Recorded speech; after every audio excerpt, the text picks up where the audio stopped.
discuss the possible Morgantown Fire Department territory. If it's all right with everybody, I'd like to start with the Pledge of Allegiance.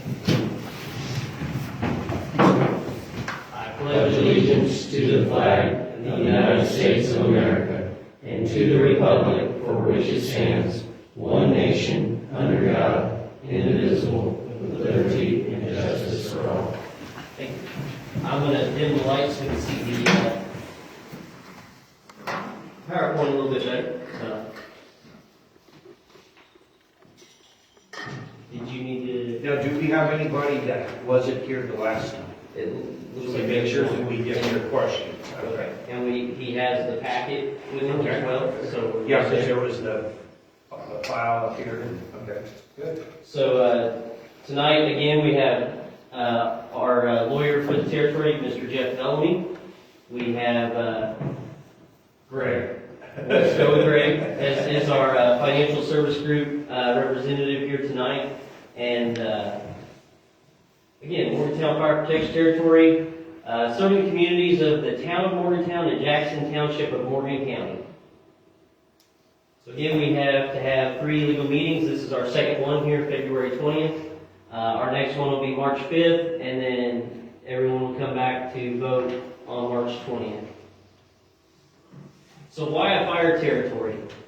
So we are having, at Morgantown Fire Department, we have increasing call volumes. We have increasing cost of equipment, apparatus, and overall running expenses. So our goal is to increase the levy to support the long-term operations of the department. We want to add paid part-time and on-call staff while still utilizing our volunteers that we currently have. Doing that, we're going to lower the ISO rating is the goal, to get the ISO rating lowered. That affects people's properties' insurance premiums.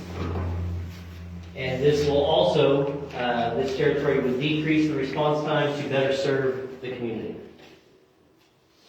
So again, this is a little graph or chart, and it just shows here, going all the way back to 2015, we had somewhere around 175 calls. Like here in 2019, we were a little over 300, around 325. But 2023, we had just shy of 400 calls. So our call volume keeps growing every year. So the increase in cost of equipment, apparatus, and overall running expenses. The cost of things have increased on an average of 30 to 40% in the last 5 years when we're talking about the fire service. Some examples. A fire engine that costed $600,000 in 2020 would now cost us $900,000. Firefighter turnout here in 2020 was $2,500. Now it's costing us $3,700. Air packs in 2020 costed $6,000, and now they cost a minimum of $8,000. Other equipment is up on an average of 30% from 2020. Other increased costs of running the fire department include our fuel, our utilities, and building repairs. So our goals for adding personnel and equipment and new stations. So some goals with this territory is we want to add 3 paid personnel on station 24/7, and to continue to utilize our volunteers to maximize response time and have enough personnel at emergency scenes. We're going to pay our volunteers an amount per run to help offset the cost of their fuel and them coming and training with us. So we're going to work to decrease the township and town's ISO rating to save on property insurance premiums.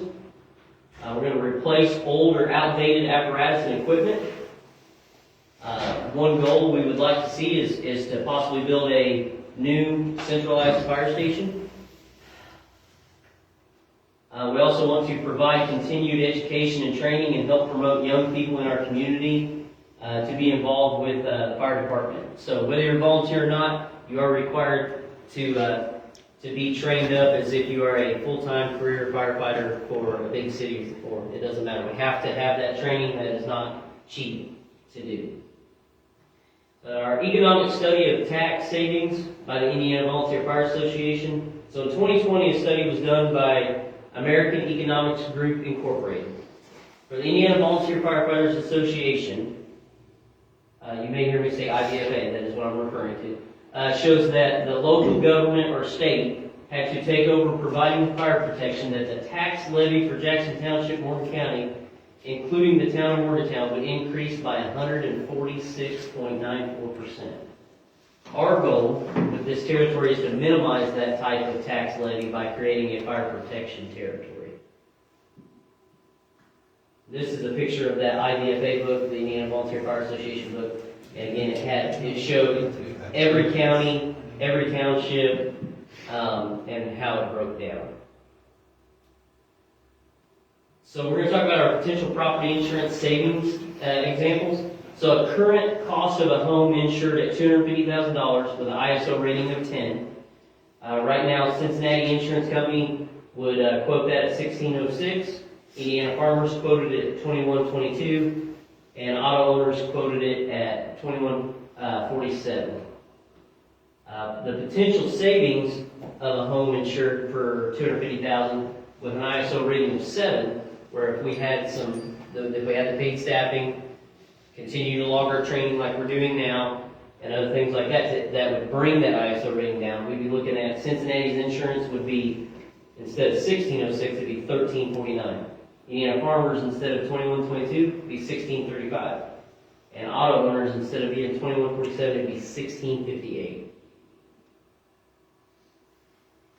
So we have planned staffing for the territory. So our plan for the staffing, we said we wanted to have 3 part-time employees on station 24/7. That would cost the fire department around $527,600 to be able to staff people 24/7 at 3 people.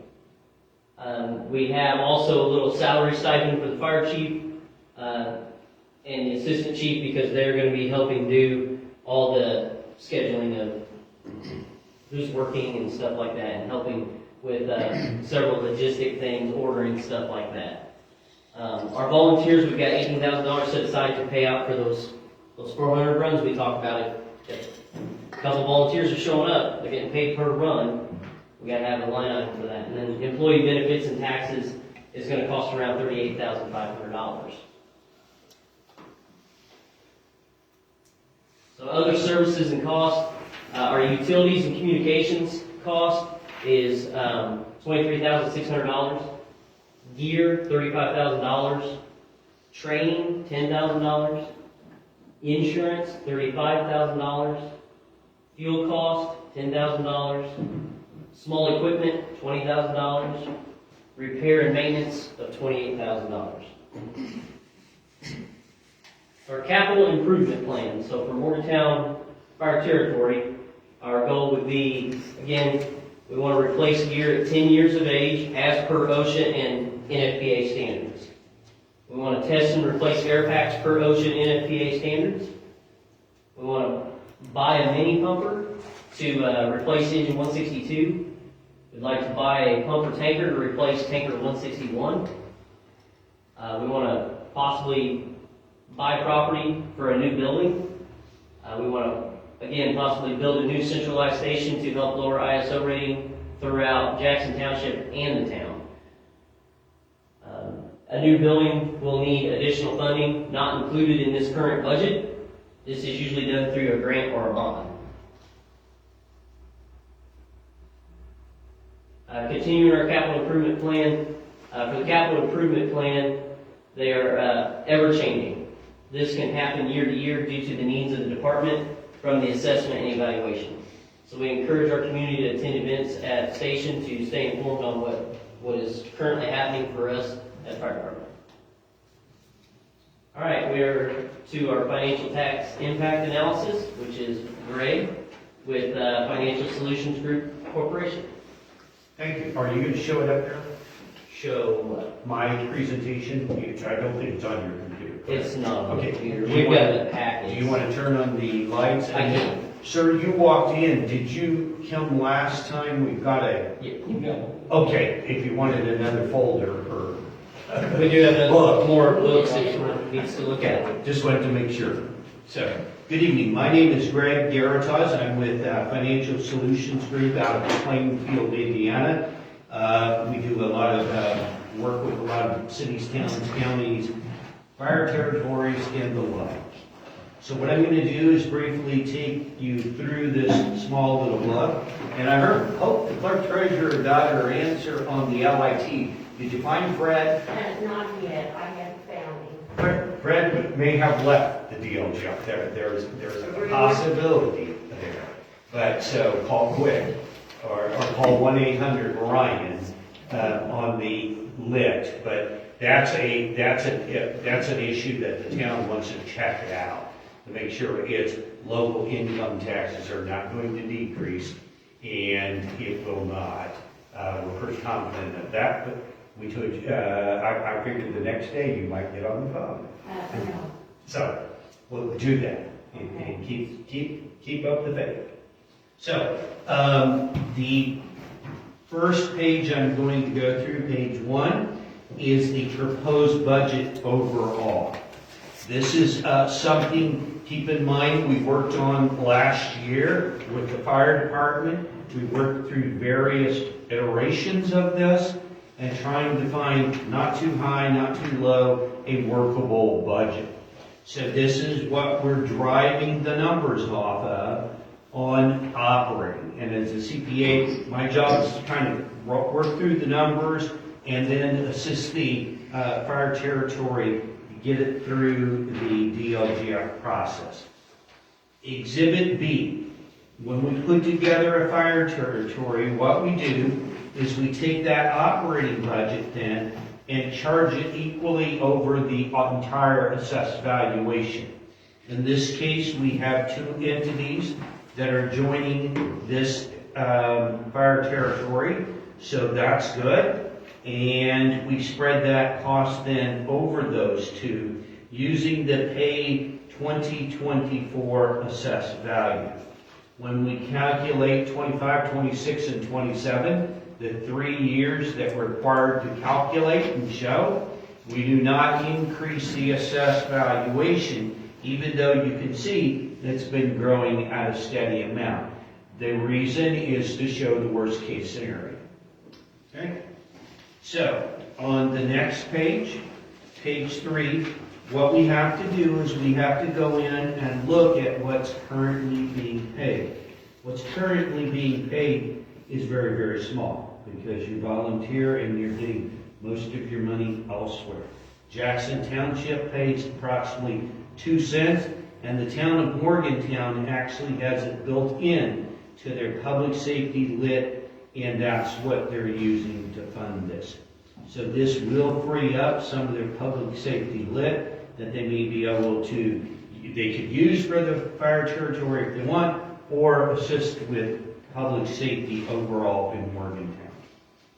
Page 4. And stop me if you've got, sir, if you, especially you, if you've got any questions along the way, and anybody else. Page 4. Page 4 now, you'll see what I call in the accounting world, 2 funds or 3 funds or 3 buckets. Okay? And it kind of set them up as buckets. Bucket number 1 is, and that's kind of using a fire analogy. We used to put it out with fire buckets, right? A long time ago. So the first bucket is, I gotta lighten this up a little. The first bucket is the operating fund. So that's where you see the budget come in at the top of $821,750. Notice that budget increases due to inflation as we go through 26 and 27. Notice then the second line, which is the estimated cash reserve. This district will be brand new. It will have to make its payments basically from January 2025 if approved. Remember, we're not doing this for this year. We're doing it throughout this year for the 2025 budget. So the town would basically not be budgeting for it, nor would the township. So what does this do? This means that it's going to take approximately 27 cents 27 pennies, 24 pennies, and 25 pennies in order to fund this. There will be some miscellaneous revenues, and that is defined as auto excise, FIT, and CVET. It means really nothing to the average taxpayer. It's really the share that the territory will get of the entire amount paid into the county. There's a sharing of that. And the next bucket, you'll notice, is the Fire Territory Debt Service Fund. Notice there are zeros. The reason we're not proposing to go build a new building right away and bond for it or anything like that.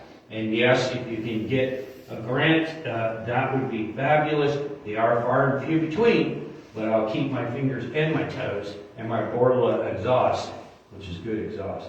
That's on your head. I'll keep my fingers and my toes crossed. So, this third fund, the third fund is the Fire Territory Equipment Replacement Fund. This is what the territory will use to do the packs, the air packs. It can lease equipment with, or it can let it build up and pay cash for it. So now, why 113,000? That's because we recommend in each of these cases that we use the statutory limit of 3.33 pennies. That is 3.33 pennies. By statute, it doesn't matter if we put in a $500,000 budget. You cannot get more than 0.0333 pennies. And by the way, that 333 pennies has been around for 25 years. It's outdated. It should be updated, but it's not. So at this point in time, you have to live within those means, and that's what happens. So if we take the operating fund, which is bucket 1, bucket 3, the 3.33 pennies, add them together, you get the 31 pennies, 28 pennies, and 29 pennies. Yes, there will be a tax increase, and I will be going through that now. Any questions on that page? That's really one of the most critical pages. And keep in mind, we did work with lower budgets, we worked with higher budgets, but the group decided that this was probably a correct budget to start with, right, Chief? Chief? Because you're both chief, right? No, deputy chief? Okay. He's here, the assistant chief's here. Okay. Okay, next page. Next page is page 5.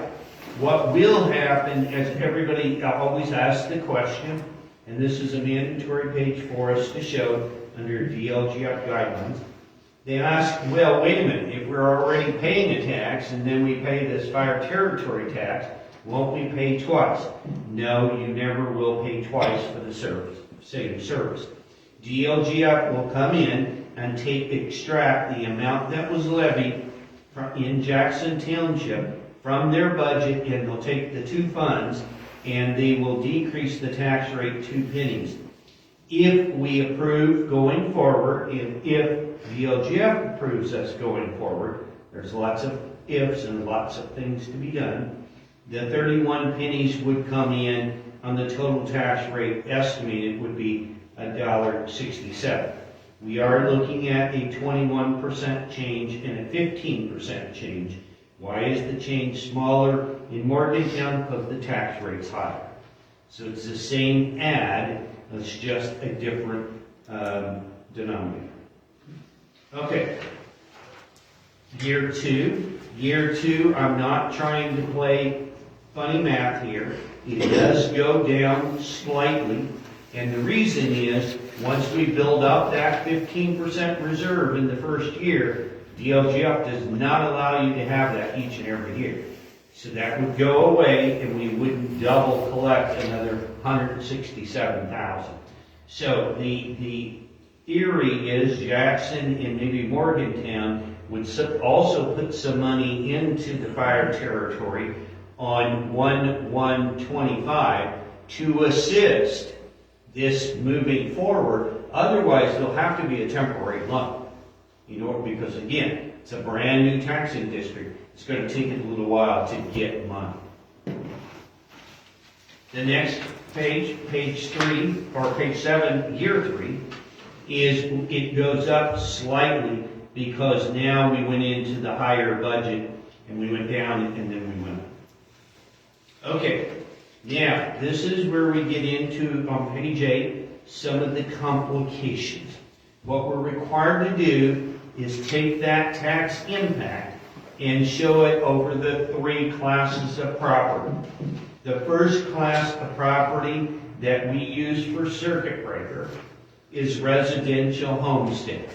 Residential homestead is defined as your house, your he shed, she shed, your basketball court, and 1 acre, and things like that. They actually expanded the definition this year, so because it was not very inclusive of he sheds, she sheds, and all those other things, so they would put that up in another class and charge you more. So it's been redefined, and so residential homestead is a little broader. I told everybody the current, if you have more than 1 acre, what some of the legislators are doing is they're throwing alfalfa seeds or some kind of wheat seeds out there on the extra land and have it assessed as farmland. That's only 12, I got a farm down in Knox County, I think it's 1245. So, think about that. But consult your own tax advisor for your property taxes. Why do you see the $3.8 million and the $200,000 in the column under Jackson and Morgan? That's what it will take. That's what it will take in order to hit the circuit breaker. And so I'll show you that in more detail. Residential rental and agriculture falls under a 2% tax cap. So again, you take the gross assessed valuation times 2%, and at this point in time, none of the entities will fall under that, under Jackson, because our tax rate will not be $2. That's how you equate it. All other property, 3%, none of them will fall under that, so they will pay that full amount. And again, in Morgantown, the tax rate won't be 3%, so the commercial establishments will pay. Now, we did put together on page 9, we showed you the tax bill calculator. If you want to go in and calculate your own bill and then click estimate the bill, because if I have 25 people in here, I guarantee I have 25 different property tax bills. So what I do is on page, what we do and required to do on page A1 is start to show you on a kind of a matrix what the different impacts will be. This is using Jackson. This is using the 1% property, or what is defined as residential homestead. Yes, the increase will go up. If you have a $250,000 gross assessed value house, it could go up approximately $31 per month. Again, keep in mind what was presented earlier we're getting our fire protection up to snuff, and what your association had indicated was far, far in excess of this. So, this is where I believe the speaker had indicated we're trying to get a lot lower level, but it is going up. The next one is estimated Morgan. So now we took the Jackson, we're now going into Morgantown, and this is residential homestead, and you can see what's happening. The 200,000 plus are already paying their maximum bill, so they will not, their maximum will not raise. That's called the way the statute is written. And basically, that was in the Constitution, actually. The next one is Exhibit B, so we do the exact same thing on Exhibit B. We show Jackson farmland, which is my understanding where most of the farmland is. And as you can see, if it was a $500,000 assessed value farm, it would go up $121 a month. I know my farm down in Knox County of a couple, about 200 acres, is far below 500,000. But here it might be more expensive because of the, basically the soil production that factors in. So this is the impact that you would see on Jackson and Morgantown. There wouldn't be an impact because they're already at their tax cap, but I don't believe there is much farmland.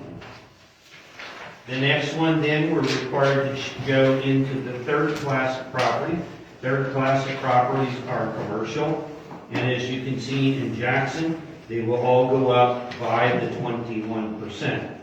In the next page, C5, is the same way in Morgantown.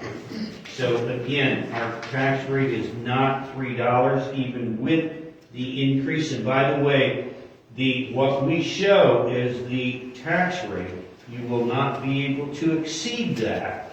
So these are, these are what I consider worst case scenario. We hope there's assessed valuation growth in 2025 and the rates will be less if you approve it.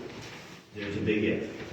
The rest of this is really for the underlying taxing districts. It's labeled lit impact, and this is just calculations. Lit is local income tax. We are not raising, we do not have the right to raise anyone's local income tax. This is just to show, and we're required to show, basically on page D2, how the lit will be redistributed by the state of Indiana in the future. So again, there is no lit increase. The county council has that authority. We do not. But it does, because the levy is a brand new levy, then it will impact the providing unit, and the amount of lit will increase. Again, that lit could be used for the fire territory. There's no exclusion in that. And there are other lits that are out there too that are slightly economic development and public safety. At this point, I will pause, and if there's any questions, I know I've really kind of dived into a bunch of numbers, so it may be confusing as heck, but I'd be more than willing to help. Questions? Yes, ma'am. I had some questions come up on the video. They're mainly, Would you like to go to a certain page? no, I think they're Okay. going to be for the chief. So, Oh. one of the questions we had was about how many calls do we get a week or a month? I could try to get you some better numbers. It fluctuates. Just weather, people traveling, that can affect our run volume. There's a lot of different factors I would have to consider to give you a good number there. Okay. The other question was, if you decide to move to a central area, where would that be, and what would you do with this building and property, and would that go towards possibly offsetting some of the costs for the new building? So for that question, ISO wants us to be within 5 road miles of everything to get the best rate for the entire town and township. So if we could figure out a good centralized area, it's probably going to be in the 252 West Side Civic Road area, somewhere in that general area. Obviously, there's no property for sale there, but that would be a good location to get us to that 5 road miles to cover town and township as much as possible.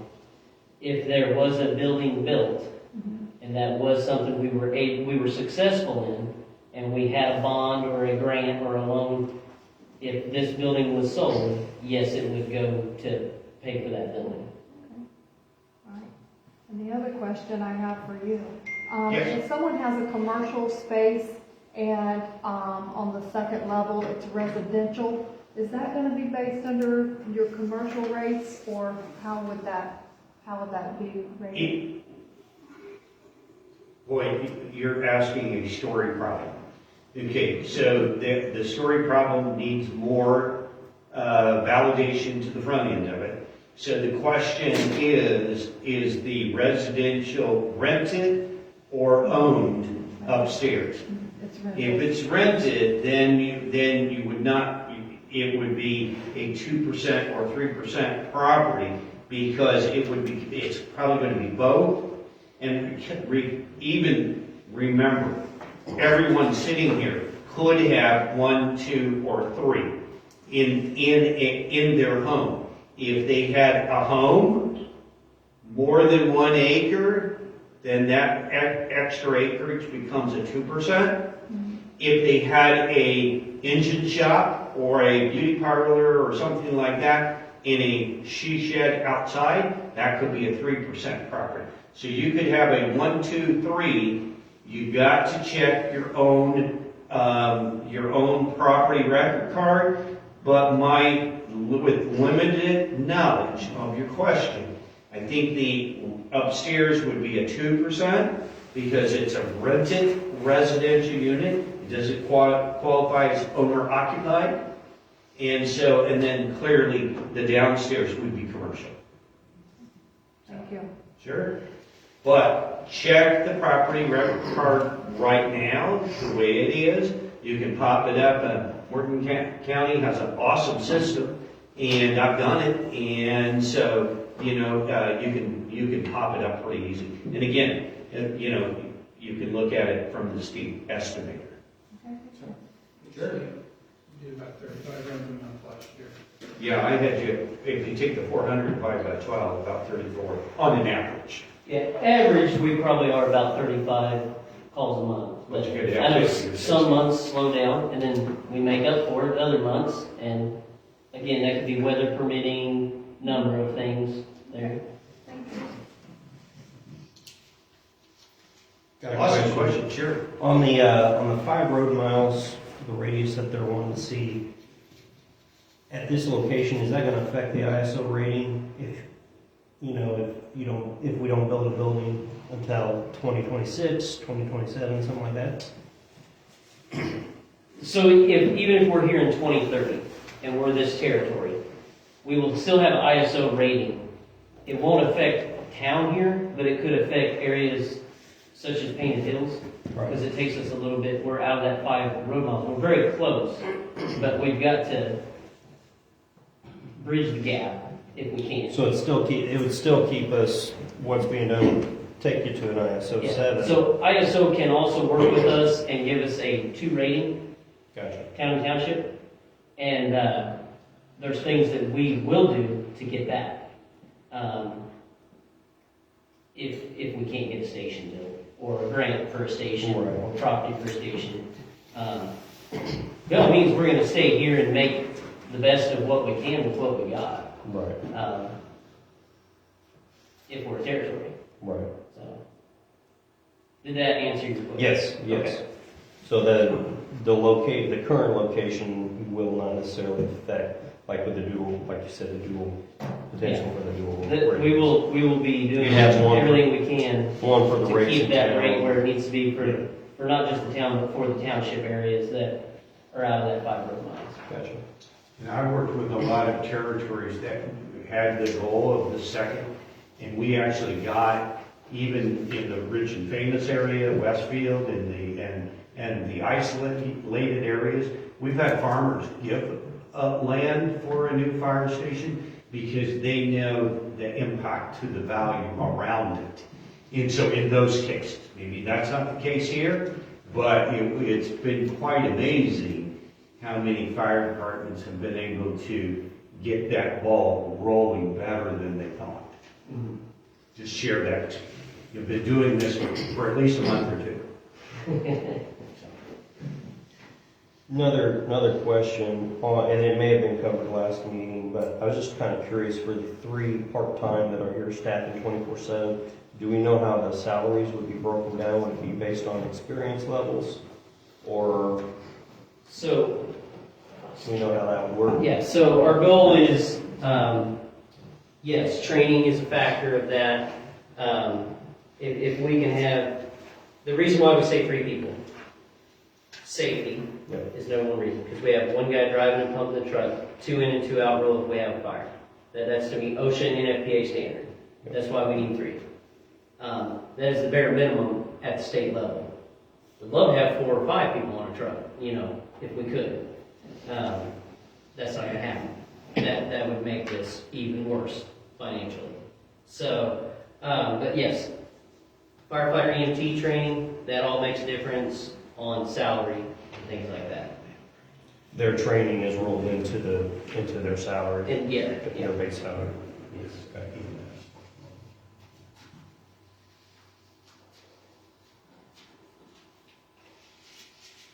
So any additional questions that, you can test the lawyer too. yeah, we do that later. Make him earn his money. Which, by the way, he and I did this last night in another place. So the fire territories we're working on even some already for next year, for 2025, 2026. It's kind of, it's the best alternative out there, if you want to keep local control. And it is a fact of life, it's costing a tremendous amount more.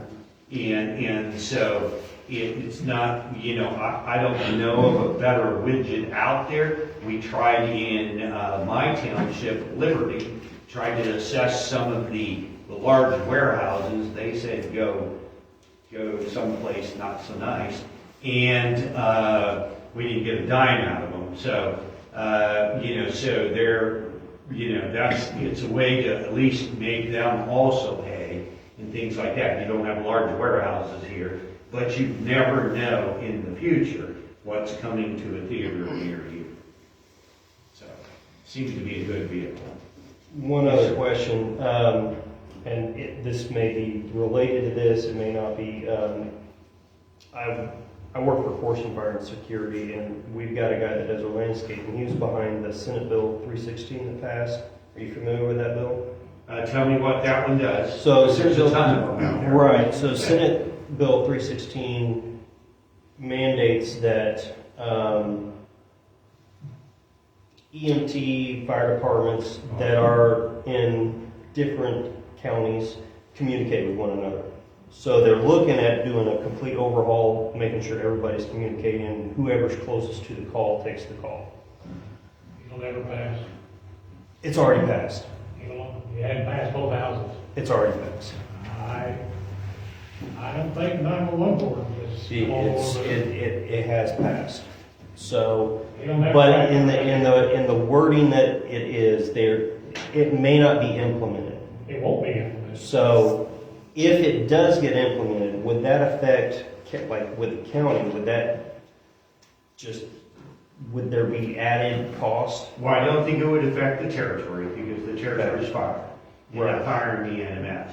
And then I actually did speak to Representative Cherry, and there's going to be statewide a study of EMS as a result of some of that. And it may not affect this county, but statewide, there's a lot of concerns. The widget is broke. They're trying to figure out a better widget. Since we're here, fire protection, not EMS, it should not, in my opinion, Jeff can share his opinion, should not impact us in any way. Do we already have a agreement like with Trafalgar since we're right here next to Johnson County? So absolutely. So Okay. all fire departments, it's very common to have mutual aid agreements, and we utilize each other. So again, even if we're a territory with 3 paid guys, we still have that Green Township fire coming down on our fire. We have Washington Township coming up. We have Trafalgar coming up. Yeah. We maybe have some from northern Brown County coming up Right. to help. should there be a fire in town or just outside of town. Gotcha. We have those mutual aid agreements, we have the radios in the trucks to communicate with one another, Pretty those good. things. That's kind of what Set I was in mainly, place. I was wondering, like, we set something up and then it wasn't, you know, take into account that, you know, if this other statewide, you know, are we protected or is it, does more need to be implemented? What that state law is trying to do, in my understanding, and I work at the 911 center, is they, powers to be in Indianapolis want everyone to have a CAD system exactly the same. And Morgan County has too much money invested in their CAD system to reinvent the wheel. And all it's basically about Marion County wanting to control it. And that's why it never passed.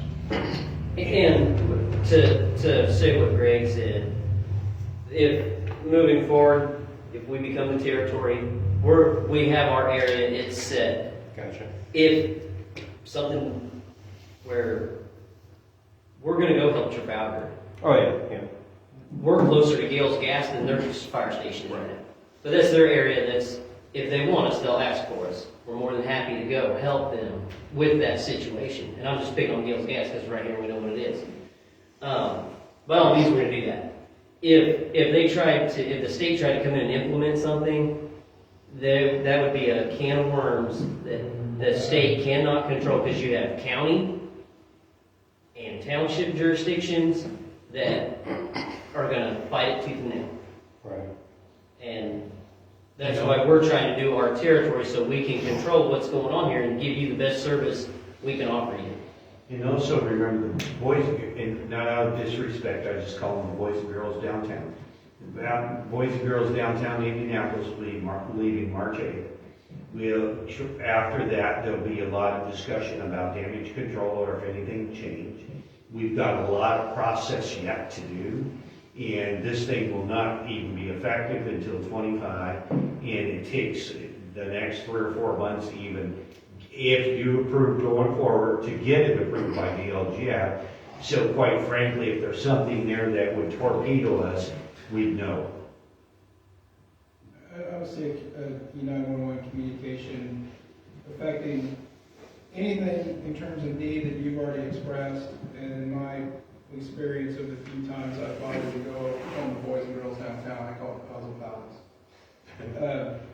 Go over and clients have made the mistake of thinking I can lobby, and we presented what amounts to, prior to this method, you could get at the code and find at the bottom of some section of code some weird little maximum levy legislation for some strange airfield or conservation district or water treatment plant in some community between 4,000 and 4,400 souls, and a special legislation where they were poking a hole in the max levy.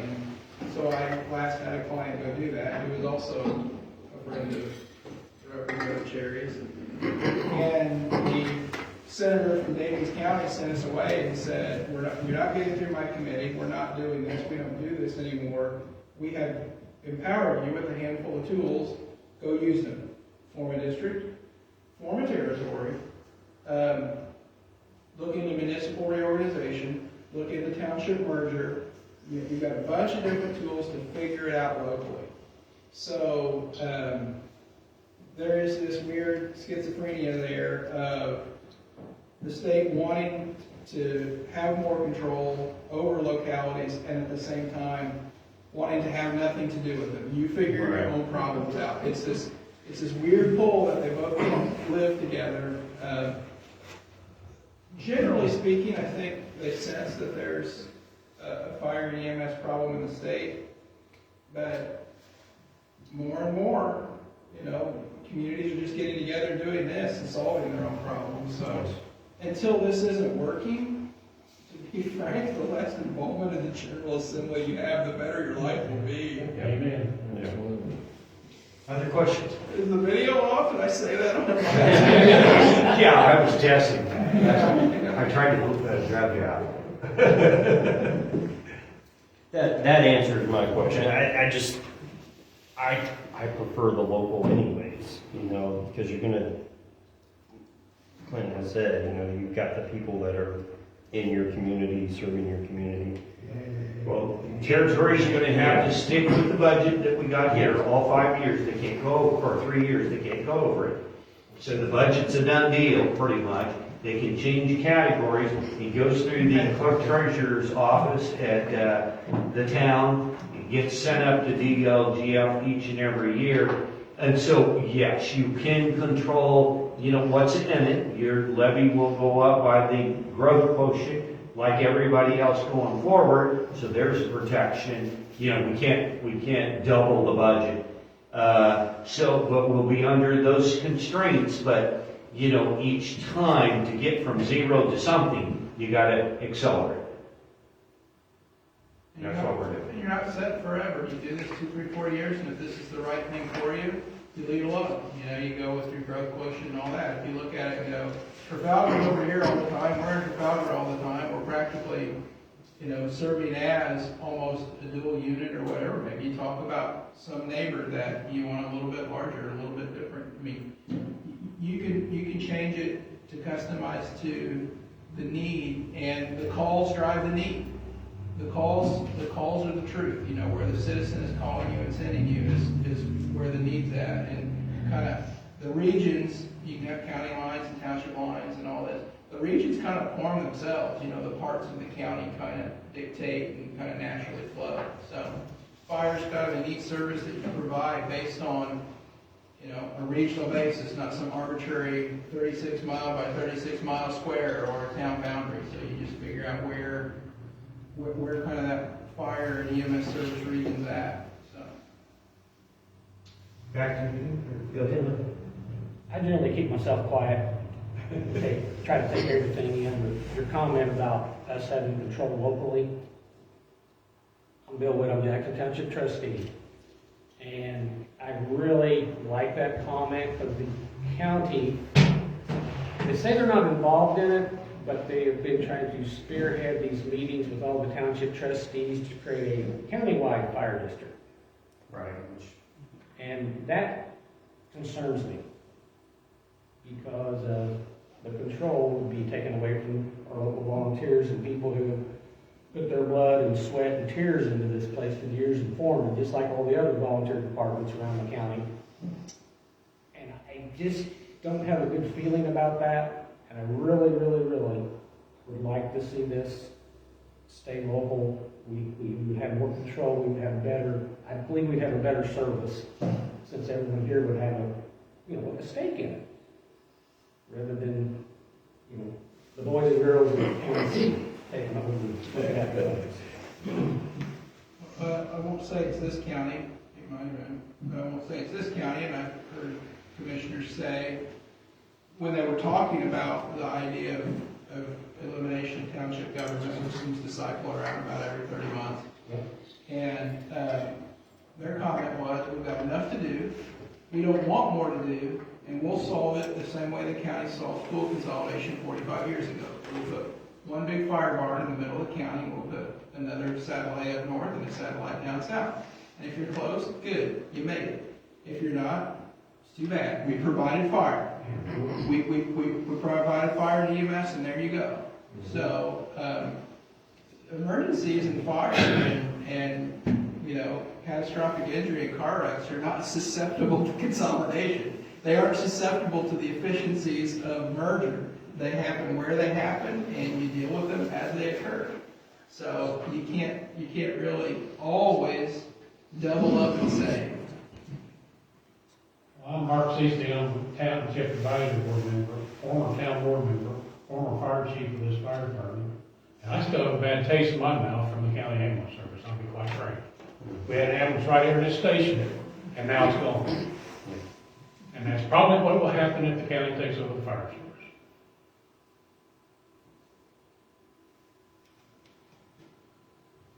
Any other questions?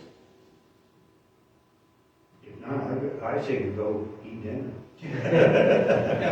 No, quit. no vote tonight, no vote next time. Isn't you pretty good on that? So again, if you need to contact any of us, we have a slide up here. You can call the fire station. Jackson Township and the town of Morgantown, I know. at those numbers, so. We're back on the fifth. We will be back. Same thing. First shift, Yeah. 6 o'clock, same. Same back. Everything they